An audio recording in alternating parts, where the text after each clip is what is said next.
Now let us study about quadrature phase shift keying. That is one important digital modulation technique. It is also called as QPSK. Now the introduction to quadrature phase shift keying. While selecting any digital communication system, two things are very important. That is the provision of reliable performance exemplified by a very low probability of error is one important goal in the design of a digital communication system. Another important goal is the efficient utilization of channel bandwidth. That is, the available channel bandwidth should be efficiently used. QPSK is a bandwidth conserving modulation scheme. That is, QPSK uses 50% of the bandwidth compared to PSK, that is, phase shift keying technique. As with binary PSK, information about the message symbols in QPSK is contained in the carrier phase. So that means here also change in the phase of the carrier represents the message information. In particular, the phase of the carrier takes on one of four equally spaced values such as pi by 4, 3 pi by 4, 5 pi by 4 and 7 pi by 4. That is, if we compare QPSK technique with PSK, in PSK, the bit 0 that is represented with one particular phase value, then bit 1 it will be represented with phase value that is 180 degree with respect to it. That is 180 degree phase shift with respect to the first one. But in QPSK, the phase of the carrier takes one of the four equally spaced values, that is pi by 4, 3 pi by 4, 5 pi by 4 and 7 pi by 4. That means it can represent four different symbols. For this set of values, we may define the transmitted signal as Si of t, that is equal to square root of 2e by t cos 2 pi fct plus 2I minus 1 into pi by 4. That is in the duration t lies in between 0 to capital T, and I takes the value 1, 2, 3 and 4, 0 elsewhere. So that means what? When the value of I is equal to 1, then the signal transmitted is the first symbol, that is S1 of t, that is equal to square root of 2e by t cos 2 pi fct plus here I is equal to 1, so it is nothing but pi by 4, phase shift of pi by 4. So when I is equal to 2, so it is 3 pi by 4. When I is equal to 3, it is 5 pi by 4. And when I is equal to 4, that is 7 pi by 4. So that means four different symbols can be represented here, where E is the transmitted signal energy per symbol and T is the symbol duration. Thus, for example, we may choose the foregoing set of phase values to represent the gray encoded set of die bits 10, 00, 01 and 11. So here we are representing the gray encoded set, where only a single bit is changed from one die bit to the next. That means here instead of if you compare it with the PSK, in PSK 0 is represented with one particular phase and 1 is represented with 180 degree phase shift with respect to the first one. But here a group of 2 bits, that means die bits can be addressed with one particular phase and the next die bit can be addressed with the 90 degree phase shift with respect to the first one, and the third one with 90 degree phase shift with respect to the second one, like that. So continuously, so in this particular representation we can address four symbols. The next topic is signal space diagram of QPSK signals. The previous equation what we have considered is modified and written here in this way. That is Si of t, that is equal to square root of 2e by t cos 2I minus 1 into pi by 4 cos 2 pi fct minus square root of 2e by t sine of 2I minus 1 into pi by 4 into sine 2 pi fct. So where I is equal to 1, 2, 3, 4, that is if I is equal to 1, yeah, that is S1 of t, that is that it represents the first symbol. I is equal to 2, that represents the second symbol, like that. So now based on this representation, we can make two observations. The first observation is there are two orthonormal basis functions defined by a pair of quadrature carriers. That is phi 1 of t, that is equal to square root of 2 by t cos 2 pi fct, and phi 2 of t, second orthonormal basis function, that is equal to square root of 2 by t sine 2 pi fct. So now with this, if you just look into the previous equation, there Si of t is equal to square root of e cos of 2i minus 1 into pi by 4 into square root of 2 by t cos 2 pi fct. That is nothing but our phi 1 of t. So it is nothing but x of t into phi 1 of t, and the other part is square root of e into sine of 2i minus 1 into pi by 4, that is nothing but again x of t, the second representation, into phi 2 of t, that is square root of 2 by t sine 2 pi fct. So we can understand it in this way. And the second observation is there are four message points defined by two-dimensional signal vectors. That is Si is equal to the other representation, square root of e cos 2 of I minus 1 into pi by 4, and minus square root of e sine 2i minus 1 into pi by 4. So where I is equal to 1, 2, 3, 4 for different symbols. The next topic is signal space diagram of QPSK system.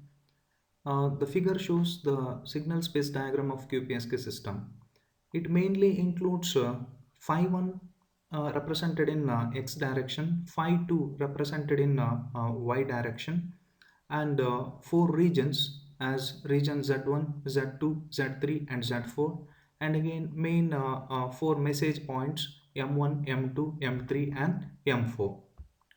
If we consider the previous message representation, that is square root of e cos 2i minus 1 into pi by 4 in x direction, and square root of e sine 2i minus 1 into pi by 4 in y direction, and if we put I is equal to 1, so in that time what happens is, since cos of pi by 4, that is square root of 2, and sine of pi by 4 is also a square root of 2, the value is square root of e by 2 and square root of e by 2 itself. In the signal space representation, the square root of e by 2 comma square root of t e by 2 is message point M4. It is represented in this way. That represents region 4. Since counterclockwise representation is considered, this point represents an angle of pi by 4, and since phi 1 and phi 2 values are positive, it represents symbol 1 1. That means a face of pi by 4 represents a symbol 1 1 and belongs to region Z4. Similarly, in the message representation, if I is equal to 2 is considered, then phi 1 representation becomes minus square root of e by 2. Since it is negative, it represents 0, and phi 2 representation becomes square root of e by 2. Since it is positive, it represents 1. So the symbol represented is 0, 1, and it falls into region Z3. That means a face of 3 pi by 4 represents a symbol 0, 1 and belongs to region Z4. Sorry, to region Z3. Similarly, when I is equal to 3, the phase shift considered is 3 pi by 4, 5 pi by 4, and the symbol considered is 0, 0, and the region representation, or it falls into region Z2.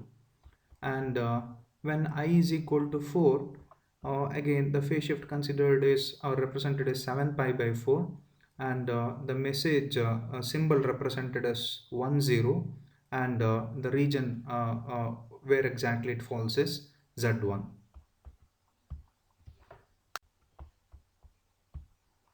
The signal space characterization of QPSK system is shown in this table. The first column is gray encoded input diabit representation, and the second column is phase of QPSK signal represented in radians, and third and fourth columns are coordinates of message points represented as SI1 and SI2. If the message input die bit is 1 1, then it is represented in QPSK representation with a phase shift of pi by 4 as shown in the table, and the coordinates of the message points in the signal space representation will be plus square root of e by 2 and plus square root of 2 by 2 itself. If the message input die bit is 0 1, then it is represented in QPSK representation with a phase shift of 3 pi by 4. And the coordinates of message points in the signal space representation will be minus square root of e by 2 and plus square root of e by 2.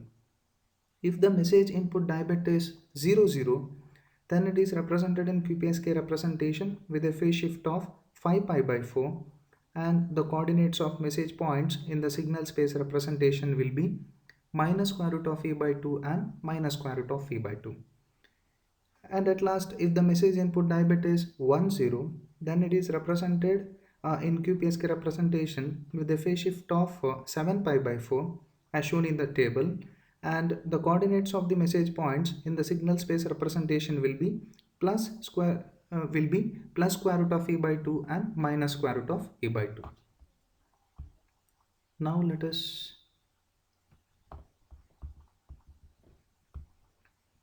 us assume we have to transmit a symbol that is a die bit 1 1. That is, it will be transmitted with a phase of pi by 4 in the QPSK system. Now the requirement is that in the receiver side, during reception, it should fall into region Z4 in the signal space representation. Then it will be decoded as 1 1 itself. But because of the addition of noise, if it falls into region Z3, then it will be wrongly decoded.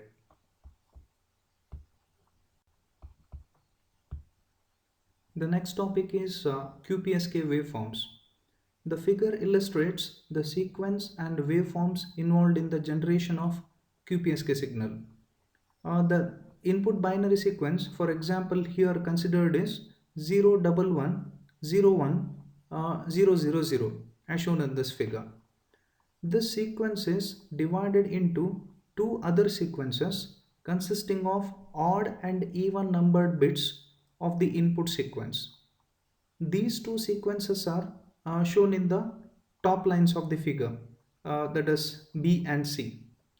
The waveforms representing the two components of the QPSK signal, namely SI1 phi 1 of t and SI2 phi 2 of t, are shown in the figure, that is B and C respectively. These two waveforms may individually be viewed as examples of a binary PSK signal, two separate PSK signals. Now adding them here, we get the QPSK waveform as shown in figure D. The next topic is generation and coherent detection of QPSK signals.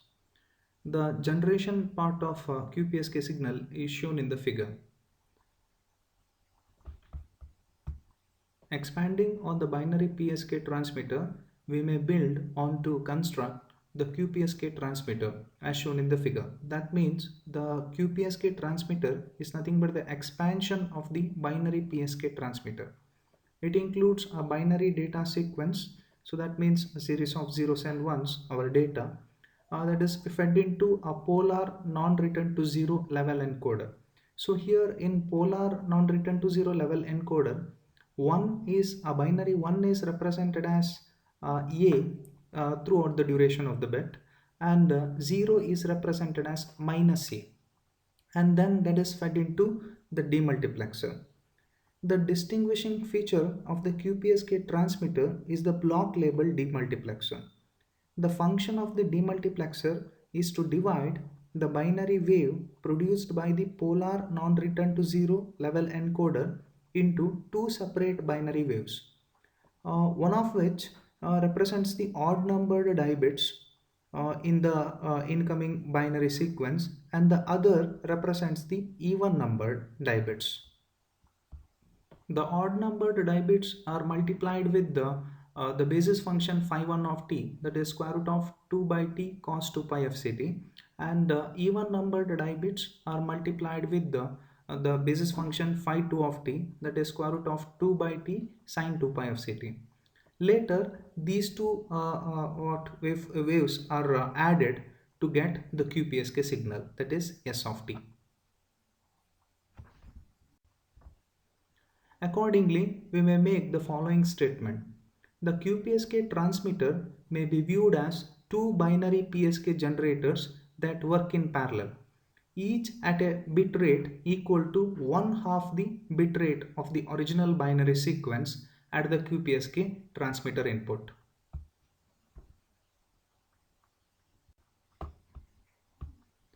The next topic is coherent QPSK receiver. The coherent QPSK receiver block diagram is shown in the figure. It is coherent receiver because the carrier used in the transmitter, the same carrier should be used in the receiver side also. Expanding on the binary PSK receiver, we find that the QPSK receiver is structured in the form of an in-phase path and quadrature path, working in parallel as shown in the figure. The functional compositions of QPSK receiver is as follows. It includes three parts. The first one is pair of correlators, the second one is pair of decision devices, and the third one is multiplexer. The first one, if you consider, that is pair of correlators, which have a common input x of t. The two correlators are supplied with a pair of locally generated orthonormal basis functions phi1 of t and phi2 of t, which means that the receiver is synchronized with the transmitter. The correlator outputs produced in response to the receiver signal x of t are denoted by x1 and x2 respectively. Now the second one is pair of decision devices, which act on the correlator outputs x1 and x2 by comparing each one with a zero threshold. Here it is assumed that the symbol 1 and 0 in the original binary stream at the transmitter input are equally likely. If x1 is greater than 0, a decision is made in favor of symbol 1 for the in-phase channel output.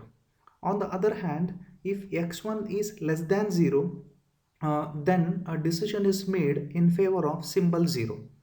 Similar binary decisions are made for the quadrature channel also. Now the third one is multiplexer. The multiplexer, the function of which is to combine the two binary sequences produced by the pair of decision devices. The resulting binary sequence so produced provides an estimate of the original binary stream at the transmitter input.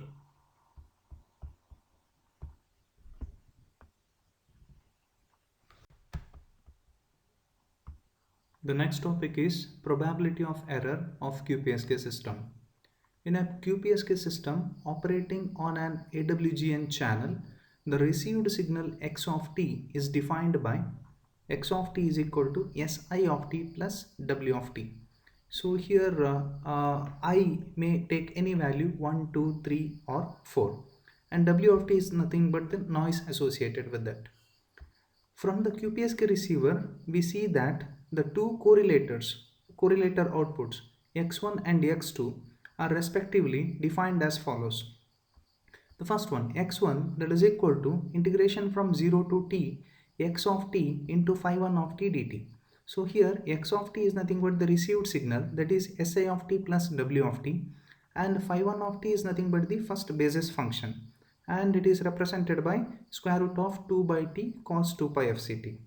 And if you substitute these values, ultimately we get x1 as square root of e cos 2i minus 1 into pi by 4 plus w1. So here again w1 is nothing but the estimation of noise. And here again, if we substitute the values I, that is equal to 1, 2, 3 or 4, ultimately we get x1, that is equal to plus or minus square root of e by 2 plus w1. And similarly, x2 that is equal to integration from 0 to t x of t phi 2 of t dt. So here again x of t is nothing but the received signal si of t plus w of t, and phi 2 of t is nothing but the second basis function that is equal to square root of 2 by t sine 2 pi f ct. And if you substitute these two values here, we get x2 is equal to square root of e sine square root of e sine 2i minus 1 into pi by 4 plus w2. So here again w2 is nothing but the estimation of noise. Ultimately we get uh, uh, x2 that is equal to minus or plus square root of e by 2 plus w if you substitute the different values for I, that is 1, 2, 3 or 4. Thus, the observable elements x1 and x2 are sample values of independent Gaussian random variables with mean values equal to plus or minus square root of e by 2 and minus or plus square root of e by 2 respectively, and with a common variance equal to a naught by 2. The decision rule is now simply to say that S1 of t was transmitted if the received signal point associated with the observation vector x falls inside the region Z1. Say that S2 of t was transmitted if the received signal point falls inside region Z2, and so on for the other two regions, that is Z3 and Z4. An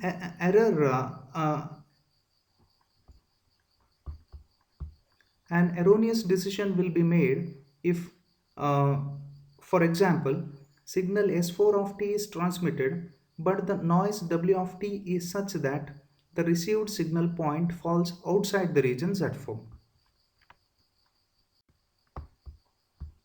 With this, we can say a QPSK receiver is in fact equivalent to two binary PSK receivers working in parallel and using two carriers that are in phase quadrature. The in-phase channel X1 and the quadrature channel output X2 may be viewed as the individual output of two binary PSK receivers. These two binary PSK receivers are characterized as follows. The signal energy per bit equal to E by 2 and the noise spectral density equal to N naught by 2. We need to keep these two things in mind.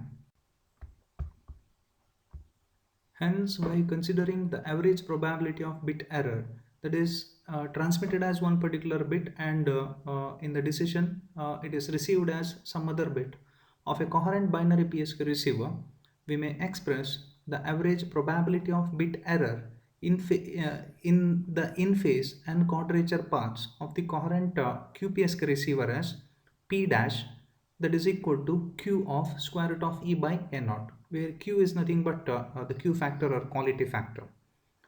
The average probability of correct decision resulting from the combined action of two channel or parts working together, that is nothing but the probability of correct decision transmitted as one particular symbol and received as the same symbol, that is equal to PC, probability of correct decision, that is equal to 1 minus P dash.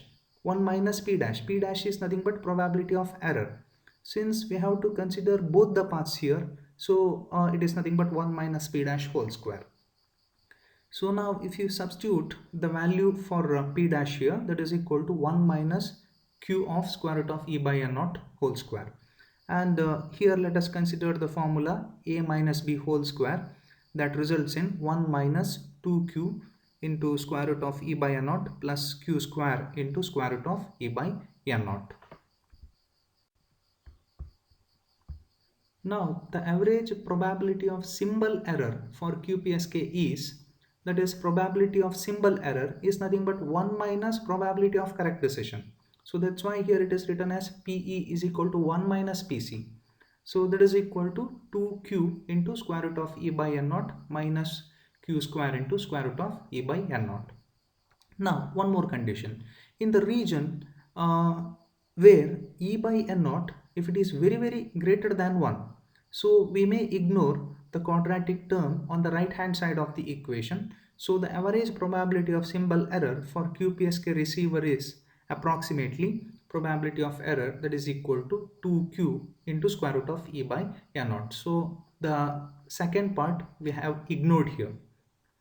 So in a QPSK system, we note that since there are 2 bits per symbol, the transmitted signal energy per symbol is twice the signal energy per bit, as shown by E is equal to 2EB. Because in PSK system we use a single bit itself, but in QPSK system one symbol is nothing but 2 bit. So here we can write E is equal to 2 into EB. So thus, expressing the average probability of symbol error in terms of the ratio EB by N naught, we may write probability of error, that is almost equal to 2q into square root of 2EB by N naught. So here E is replaced by 2EB, because here one symbol is nothing but 2 bit. Now the BER, bit error rate of the QPSK is, so now bit error rate is nothing but the probability of error here divided by 2, because here one symbol is nothing but 2 bits. So bit error rate of the QPSK system, that is equal to probability of error divided by 2. So that is equal to q into square root of 2ab by n naught. This is the final equation. So now we may therefore state that a QPSK system achieves the same average probability of bit error as the binary PSK system for the same bit rate and the same EB by N naught. That is, by looking into the previous equation, we can say that the average probability of bit error for QPSK, it is same as that of the average probability of bit error for PSK system.